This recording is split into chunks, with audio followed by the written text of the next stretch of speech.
welcome to the impact of Pennsylvania. This was a better focused impact, a building on top of an improved impact from last week. I was impressed with TNA improving their product, but here's one of the few qualms I had about the situation with TNA. They're trying to change their product, which is great. I am hoping, one, they do bring back the six-sided ring like everyone's been saying. Two, why not bring back the TNA television champion and rename it as it originally was as the Global Championship, if that was the original name, which I do believe it was.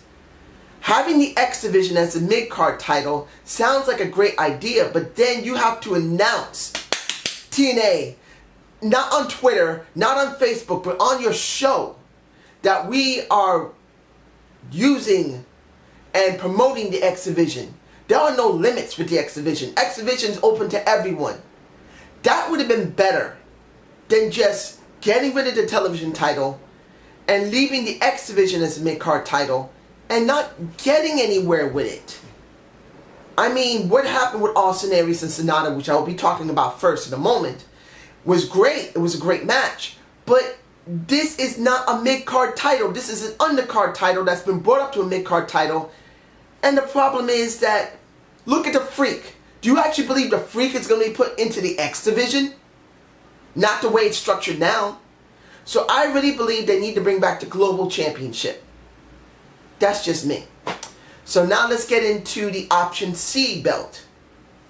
Sonata versus Austin Aries.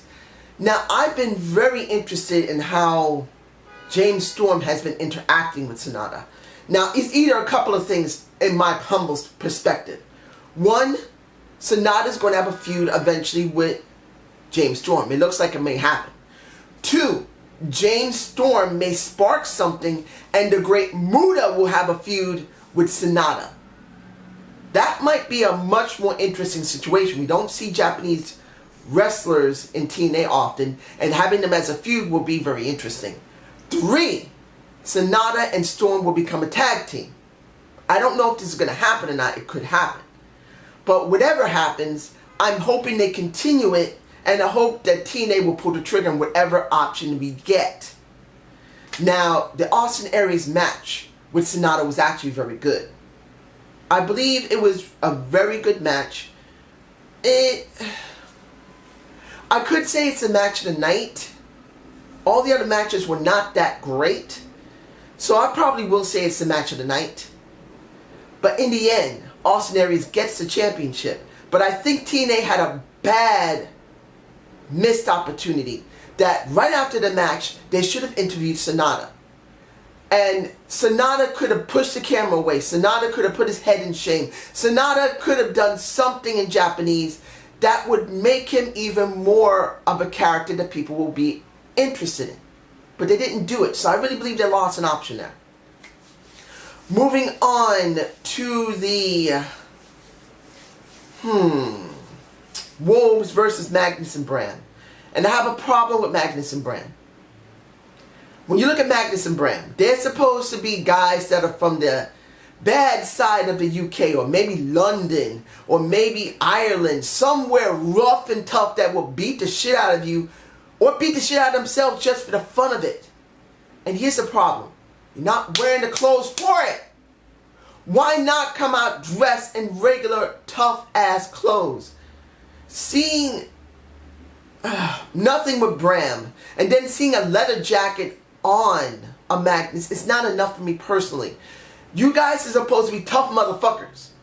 You guys are like the gangs that used to be running around New York back when I was a little kid.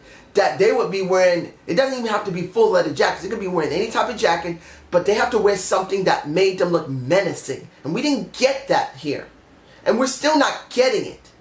Now, I'm not complaining about the match. It was a good match. In the end, the Wolves won. Sorry, allergies. This sucks. But you get my point. The match was fine. Bram beating the shit out of, Davey Richards was fine. But I really believe the ring attire is wrong. It just doesn't feel like they're really rough. They just feel like maybe a little bit of a tougher heel.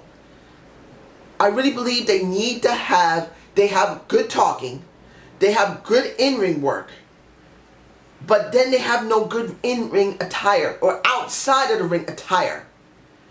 If they had a street fight as they are now, I wouldn't really care that much about them, even though their in-ring and their attitude is not bad. Next, you know what? I'm going to talk about the Roode and MVP segment.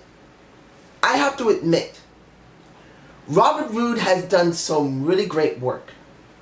So has MVP. And I'm very interested in seeing them actually have a feud. Once MVP has, well, if he's already healed, they're just dragging it out long enough that maybe when we go to Bound for Glory, or maybe by the next pay-per-view, maybe we'll finally see him before Bound for Glory. So I'm alright with that. Having MVP talk for Lashley is the right thing to do. Lashley's not a talker. He does all his work in the ring. He just doesn't have the attitude and the voice to carry it off completely. He's just not a heel. Just isn't. But seeing him destroy a Robert Roode and a Eric Young was perfectly fine.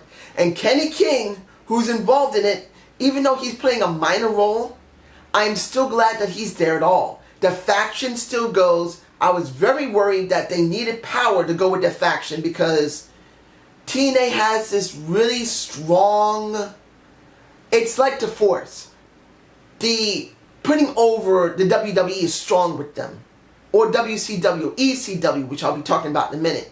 They like to put them over too much. So giving the power to this faction with two guys that are more WWE and one guy who's more of a TNA would, I felt, be needed. But in this case, it's not that bad. So I'm okay with it. Let's get ECW over with now. Bully Ray, EC3, Rockstar Spud, and the House of Hardcore. Dreamer and Rhino involved in this. I've said this already, but I will elaborate a little bit. The segments between Bully Ray and Rhino didn't feel that choppy and sloppy. It felt alright. They both know how to cut a decent promo, which they did. They did a decent in-ring segment. EC3 got his time in, which was alright, and Spud didn't say a damn thing at all. But here's the problem. When you focus more on older talent than younger talent, what do you get? Yeah, you get good pop short term, but what do you get long term? Does this mean Rhino's back permanently? I doubt it. Does this mean Tommy Dreamer's back permanently? I doubt it. Does this mean that Bully Ray is going to be dominant? I doubt it. The person that needs to get over here is Rockstar Spud, and the majority is EC3. Yes, I know people are going to say, look, he's an old WWE reject from NXT. We're talking about EC3. Same as Bram. But here's the thing.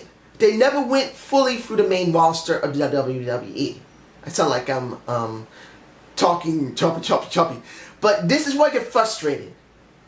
WWE, and I'm saying this honestly, when you look at the WWE, whoever doesn't make the cut to go into the main roster doesn't really fully count. Yes, they went through developmental.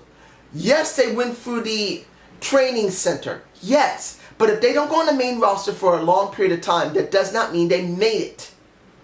So their reject does not mean that they're WWE reject. They just are a reject from a promotion that didn't think they made it through their developmental. So we got two guys in a Bram and an EC3, even a Rockstar Spud, who should be getting over because they're long-term what the company needs. And you guys continually going for ECW guys, WCW guys, WWE guys, and I know I'm talking about Lashley and MVP, does not always get everyone over. It doesn't get the younger talent over all the time. When it comes to EC3 and Spud, I don't see them fully getting over. I feel like they're going to be buried. And I know people are going to say, who cares? We want to see these guys. But what happens when those guys are gone? You're going to still have EC3. You're going to still have Spud. You're going to still have Bram. You're going to have Kenny King. You need to build them up. That's the reason why Kenny King is in that faction. Next to it being a black faction with a black champion, you need someone built. And that's the reason why, even though this segment was not bad when it came to Bully Ray, it came to EC3, it came to Rhino, even Tommy Dreamer to an extent was not bad. I still believe it's not good for EC3 and Rockstar Spud. Now I'm going to move on to the Knockouts 4-way. There are there are 4 good-looking women there. You got to include Madison Rayne. I could say 5 when it comes to Velvet Sky as well. But the 2 women that I really like looking at the most will be Brittany and Angelina Love, who were in that ring. There's just something about Angelina Love's face that just, It doesn't mean it's ugly. It just means that she is drop dead gorgeous in the face in one moment. In other moments, she just gives off this type of look, which I don't know what it is. I don't know if it's like hypnotic, like, huh? Or what? It's something that's just different about her. Unfortunately, going by the old beautiful people gimmick is becoming tiring. As much as we wanted it back, and we did, I would have liked them to change it up a little bit. Give us something different from the beautiful people. But we're still getting the same thing. But anyway, how was the match? I really believe Brittany could have won the belt here. Unless she's slated to win it Bound for Glory. Then I'm alright with it. If she's slated to win the Knockouts Championship at Bound for Glory, she needs to be built through Madison Rayne first, because their feud kind of carried over into this match. I'm fine with it. If there's nothing that's going to happen with Bound for Glory, I really believe Brittany should have gotten the title. Then it would have been even more interesting for her to be dealing with Madison Rayne, because she would have a power trip on top of not getting the lesbian love she wanted. This is what we already know. In the end, with Gail Kim retaining, like I said just a moment ago, if this is leading into Brittany getting it at Bound for Glory, I'm alright with it, even though I'd rather see it now. I do. Now, my question is, where's Terrence Terrell? Where's... We have these women up on Dare to Dream. We have Terrence Terrell. We have LDB. And we still have Brooke Tessmacher. Where the fuck are they? We need them already. Ugh. Okay. What do we got here? We have the Battle Royal. The Battle Royal to see who is going to challenge a Bobby Lashley. And I wish to say the promo before the match was quite good, focusing on Lashley completely. As I said earlier, Lashley cannot talk. He's not a talker. He just doesn't have the voice. He doesn't have the mannerism. He doesn't have that ability. He just doesn't. So MVP talking for him and letting Lashley do what he does best, look dominant, was perfect. Having Kenny King as a sidekick, I'm not fond of, but for now it's alright. What did we get in this Battle Royal? We got everybody under the sun except for Samuel Shaw. I didn't see him there, but you guys tell me below if he was there. And Austin Aries and the Abyss.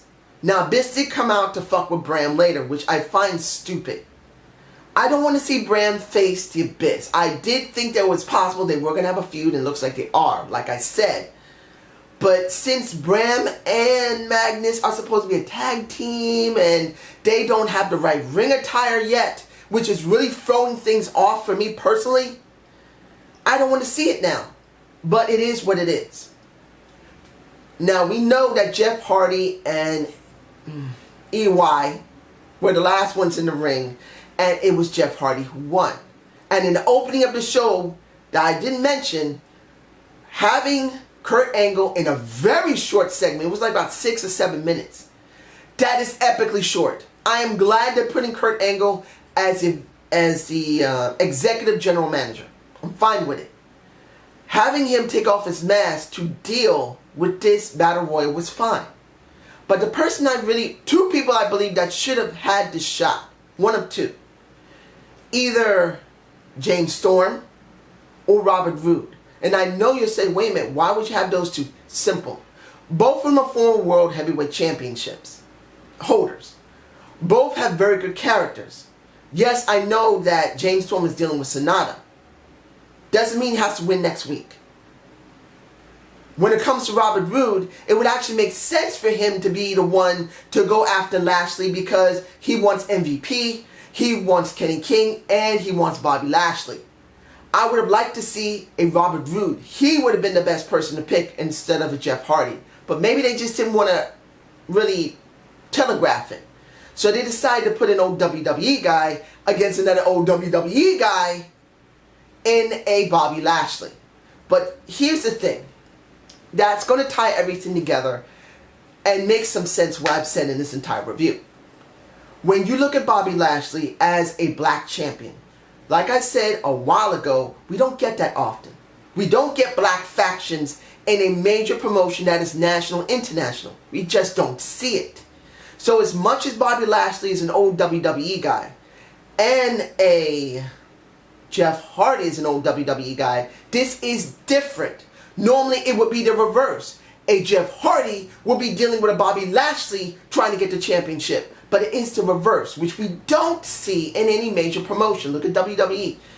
They wouldn't even let Naomi. You guys know how I feel about Naomi. Naomi Knight. Trinity Fatu. She should have had the fucking championship. But what did they do? They gave AJ a chance to get her title back. So Paige gave it to AJ instead of giving it to Naomi on a pay-per-view where she deserved it. We don't see black wrestlers get very far. Samoan wrestlers don't count. Spanish wrestlers don't count. They just don't. So seeing this ties everything together for me personally. As much as I don't want to see WWE, WCW, and ECW guys get over all the time in this company right now. Seeing Bully Ray, Tommy Dreamer, Rhino in a storyline where EC3 and Rockstar Spud should be the ones getting over makes me upset. But in this case, where Kenny King, who is a minor player, unfortunately, dealing with how many? Now 4 WWE guys and a Jeff Hardy, a MVP, not 3, sorry, an MVP, and, well actually you can count Kurt Angle. And Kurt Angle. It's alright because he's being spotlighted as limited as it is. So it makes me happy not only to see a black wrestler get a title and get a major storyline with a black faction, which shocks the hell out of me that they really went there. Now a former WWE guy who had the World Heavyweight Championship, who had the WWE Heavyweight Championship, is now facing a guy who was at WWE and the most he had was an ECW title. And now he's the head of the company, which I'm very happy to see.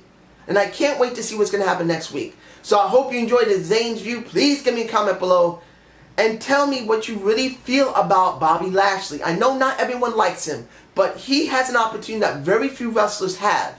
As I said with Naomi. This is something you don't see. You guys tell me below how it makes you feel.